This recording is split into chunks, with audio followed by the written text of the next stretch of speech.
Hi folks, welcome to Perf Mentor. In this micro learning session, you'll be learning about what is proxy, what are the different types of proxy, what are some of the use cases where this proxy technique is being used. So before we get into the details, right, let's try to understand the literal meaning for proxy.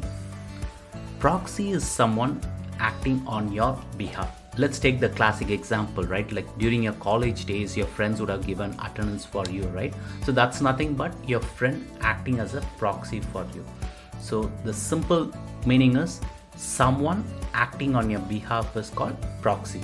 Now let's try to understand in the context of information technology. In the context of IT, proxy server is nothing but that sends a request on your behalf.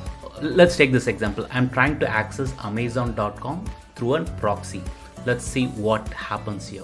So I send the request. I know the website that I wanted to access. So I hit that website and send the request from my client. So this request will go to the proxy server, and the proxy server, what it will do is it will regenerate the connection, recreate the connection. And in the new connection that the proxy server is sending, right, it will not have any reference of the client. It will send that connection back to the amazon.com, and the amazon.com will send the response back, and the proxy server will again send the response back to the client.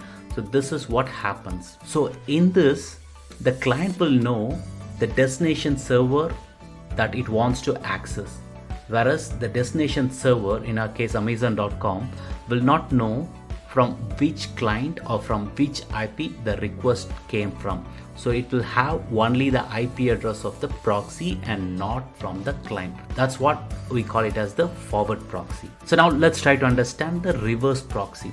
So if you flip this, right, that's nothing but the reverse proxy. So in reverse proxy, the client will not know which destination server it's going to access, whereas the destination server will know from where the request came from.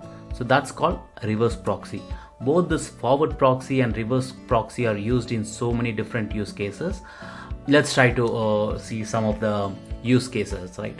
First thing is the anonymity. In case of the forward proxy, the destination server will not know from which IP it came from. So if someone do not want to expose the IP address to the server that they are trying to access, they can use the forward proxy. So first use case is the anonymity. And the second use case is logging. So in proxy server, all the request routes to the proxy server, right? So the proxy can enable the logging and capture all the requests that goes through it. So which could be used for several purposes. So logging is the second use case of the forward proxy. So the third use case is blocking side. This is something you would have come across in your organization. So most of the organization, what they do is they connect all the requests to their proxy server. So they use a proxy. So in this case, they can block the sites which they don't want their employees to see. So if they want to block any certain websites, right, they can configure that at the proxy server. And if any of their employees tries to access it, it will get blocked. So blocking site is another use case of proxy server. So the next use case is the using reverse proxy as a load balancer or API gateway or envoy, right? So in so many different use cases, the reverse proxy can be used. So in this case, the destination backend servers, right, they don't want to expose that to the client. So all the requests will have this proxy or the gateway server name. Only that detail they will know, but they will not know the destination server from which the particular request is being served. So these are some of the use cases which every performance testing and engineer will come across in most of this project.